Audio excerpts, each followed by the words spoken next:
હારે કે સહારે બાબા ખાટુ શ્યામ કી જય હો. જય શ્રી શ્યામ મિત્રો. આજે હું તમને ડીસાથી ખાટુ શ્યામના લાઈવ દર્શન કરાવું. એના માટે હું નીકળી ગયો સાંજે 6 વાગે રિક્ષામાં બેસીને ડીસા. અને ડીસા જઈને સર્વપ્રથમ મેં રામાધણી સ્ટેટ ઓફ રામાધણી જે મિની રણુજા ડીસા છે એના મેં દર્શન કર્યા. રામદેવપીરના દર્શન કરીને પછી ફટાફટ નીકળી ગયો પાલનપુર. અને ત્યાં જઈને મેં ટિકિટ લઈ લીધી અને પછી થોડી વાર ટ્રેન ઊભી રહી હતી કેમ કે ટ્રેનને સમય હશે એટલા માટે હું રેલવે સ્ટેશન પર થોડી વાર ફરી લીધું. ફરી અને પછી કંટાળો આવ્યો એટલે હું જઈને ટ્રેનની અંદર બેસી ગયો. એટલે નીંદ તો આખી રાત લેવાની હતી નથી એટલા માટે મેં સર્વપ્રથમ ચા મંગાવી દીધી. ચા મંગાવી કેમ કે ચા એવી વસ્તુ છે કે આપણે રાત્રે લાંબા સમય સુધી બેસવા અને નીંદ ના આવે એના માટે આરામ મળે. એમ કરતાં કરતાં આપણે પાલી પહોંચી ગયા અને પાલી નીંદ ના આવી એટલે મને થોડી વારમાં હવા ખાવા માટે દરવાજે ઊભો રહ્યો. આ તમને બહારનું લોકેશન જો કેટલું મસ્ત લોકેશન છે. પછી થોડી વાર ફરતા ફરતા નીંદ આવવા લાગી એટલે જઈને ઉપર જઈને જગ્યા મળી ગઈ કેમ કે પહેલાં તો બહુ ભીડ હતી. અજમેરથી જગ્યા મળી એટલે ઉપર જઈને સૂઈ ગયો. અને સવાર થતાં જ ખાટુ શ્યામથી 20 કિલોમીટર પહેલાં જ હું જાગી ગયો. ખાટુ શ્યામ પહોંચી જતાં થોડી વાર દૂર ટ્રેન ઊભી રહી એટલે ત્યાં રસ્તામાં જ ઉતરી ગયો. અને એમ ચાલતા ચાલતા રીંગેશ રેલવે સ્ટેશન જોઈ ને ખૂબ આનંદ થઈ ગયો કેમ કે બહુ લાંબા સમય પછી ખાટુ શ્યામના દર્શન કરવા માટે મોકો મળ્યો છે. પછી આપણે જો રેલવે સ્ટેશનથી ખાટુ શ્યામ જવું હોય તો બસમાં જ જવાનું હંમેશા કેમ કે બસમાં 30 રૂપિયા જે ભાડું હોય છે અને જે રિક્ષાવાળો હોય રાજસ્થાનમાં બહુ લૂંટે છે. લગભગ તમારા પાસે 150 થી 300 રૂપિયા લઈ લે. પછી આપણે છેલ્લે આ જે મેન ગેટ છે તોરણ ગેટ ત્યાં પહોંચી ગયા. અને તોરણ ગેટથી 2 કિલોમીટર દૂર છે મંદિર. એના માટે આપણે પેદલ યાત્રા માટે જવું પડશે. અહીંયા ભક્તોનો તમે ઉલ્લાસ જોઈ શકો છો. લોકો અહીંયાથી બહુ દૂર દૂરથી આવે છે. ગુજરાત, પંજાબ, રાજસ્થાન, હરિયાણા, યુપી બહુ દૂર દૂરથી લોકો શ્યામ બાબાના દર્શન કરવા આવે છે. હવે આપણે જઈએ મંદિર તરફ. તો આ જે અંદર તમે લોકેશન જો અહીંયા માર્કેટ છે. અહીંયા પ્રસાદી બાબા શ્યામના કપડાં બીજું અત્તર વગેરે બહુ બધું મળે છે.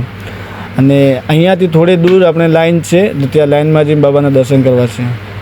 તો મેં પણ બહુ અહીંયાનો આનંદ લીધું. લોકો સાથે ઘણી બધી ઓળખાણો થઈ. બહુ દૂર દૂરથી લોકો જે દર્શન કરવા આવ્યા છે શ્યામ બાબાના એ લોકો સાથે વાતચીત થઈ. શ્યામ બાબાના પરચા સાંભળ્યા. અને અહીંયા છેક પહોંચ્યો એટલે આટલી બધી લાઈન જોઈને ભીડમાં એટલે મને તો એવું લાગ્યું કે આજે 3 થી 4 કલાક તો લાગશે જ. પછી હું લાઈનમાં જોડાઈ ગયો.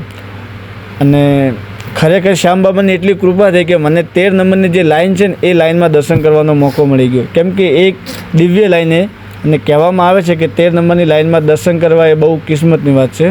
શ્યામ બાબાના કૃપાથી 13 નંબરની ગળીમાં દર્શન કરવા મળી લીધા. હવે ભીડ એટલી બધી હતી ને કે ખરેખર આનંદ જ એવું લાગતું હતું કે આટલી ભીડમાં શ્યામ બાબાએ બહુ સારા એવા દર્શન આપ્યા છે. તમને લાઈવ દર્શન કરો તમે જોઈ શકો. ફૂલ અને આ જે મોરપંખ છે એ શ્યામ બાબાનું ફેવરેટ છે. આ ત્યાંની જે ટીવી છે ને તેમાં તમે લાઈવ દર્શન કરી શકો. અહીંયા જે ટીવી છે તેમાં લાઈવ દર્શન આજના જે શૃંગાર છે ને એના દર્શન છે. જય શ્રી શ્યામ મિત્રો, જય શ્રી શ્યામ. તમે જોઈ શકો ખરેખર બહુ આનંદની વાત છે. હવે હું તમને લાઈવ દર્શન કરાવું. આ મંદિરના જે મેન ગેટ છે ને ત્યાં પહોંચી ગયો. અને આપણા 3 બાણધારી બાબા શ્યામ તમે લાઈવ દર્શન કરો.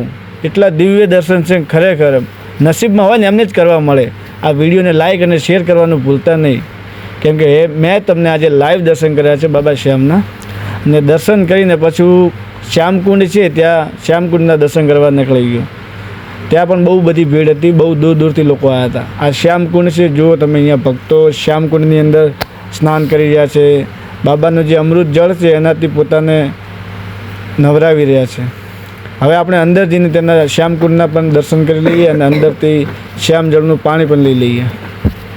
તો પહોંચી ગયો અંદર. અંદર બહુ ભીડ હતી એટલે મેં બેક સાઈડમાં મૂકી અને શ્યામ બાબાનું જે જળ છે એના જળનું સ્નાન કર્યું થોડું.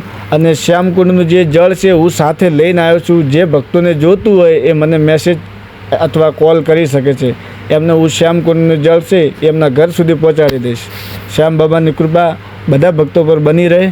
અને શ્યામકુંડના દર્શન કરીને પછી હું ઘરની તરફ નીકળી ગયો.